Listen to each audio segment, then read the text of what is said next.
చురుగ్గా కొనసాగుతుండడంతో రాష్ట్ర వ్యాప్తంగా వచ్చే 48 గంటల పాటు వర్షాలు కురిసే అవకాశం ఉందని భారత వాతావరణ శాఖ హెచ్చరించింది. ఆదిలాబాద్, కొమరంభీం, ఆసిఫాబాద్, మంచిర్యాల, నిర్మల్, జగిత్యాల జిల్లాలకు రెడ్ అలర్ట్ జారీ చేశారు. మరికొన్ని జిల్లాలకు ఆరెంజ్, హైదరాబాద్తో పాటు పలు జిల్లాలకు ఎల్లో అలర్ట్ ప్రకటించింది. ఇక ఉరుములు, మెరుపులు, ఈదురుగాలులతో కూడిన వర్షాలు కురిసే అవకాశం ఉండడంతో ప్రజలు అప్రమత్తంగా ఉండాలని అధికారులు సూచించారు.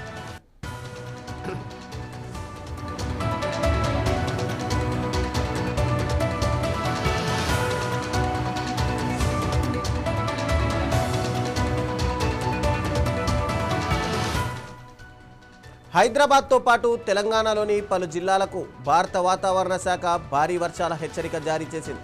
రాష్ట్రంలో నైరుతి రుతుపవనాల ప్రభావం బలంగా ఉండడంతో అతి భారీ నుంచి భారీ వర్షాలు కురిసే అవకాశం ఉందని ఐఎండీ తెలిపింది. కొన్ని జిల్లాలకు రెడ్ అలర్ట్, మరికొన్ని జిల్లాలకు ఆరెంజ్, ఎల్లో అలర్టులు ప్రకటించింది. ఇక లోతట్టు ప్రాంతాల్లో నీట మునిగే ప్రమాదం ఉండడంతో ప్రజలు అప్రమత్తంగా ఉండాలని తెలిపింది.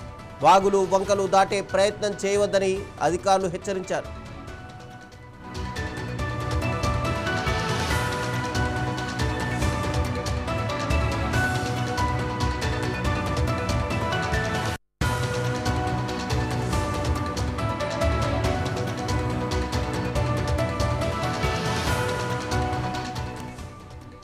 నిర్మల్ జిల్లాలో వర్షాలు విపరీతంగా కురుస్తున్నాయి. గత 2 రోజులుగా ఎడతెరిపి లేకుండా కురుస్తున్న భారీ వర్షాలకు కడెం ప్రాజెక్ట్ నిండుకుండలా మారింది.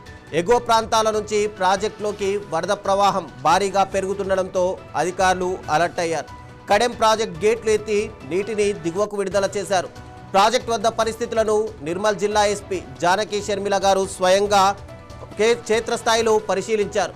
ప్రాజెక్ట్ నీటి మట్టం, వరద ప్రవాహం, గేట్ల పనితీరుపై అధికారులను అడిగి తెలుసుకున్నారు. ఇక వరద ఉధృతి పెరుగుతున్న నేపథ్యంలో దిగువ ప్రాంతాల ప్రజలు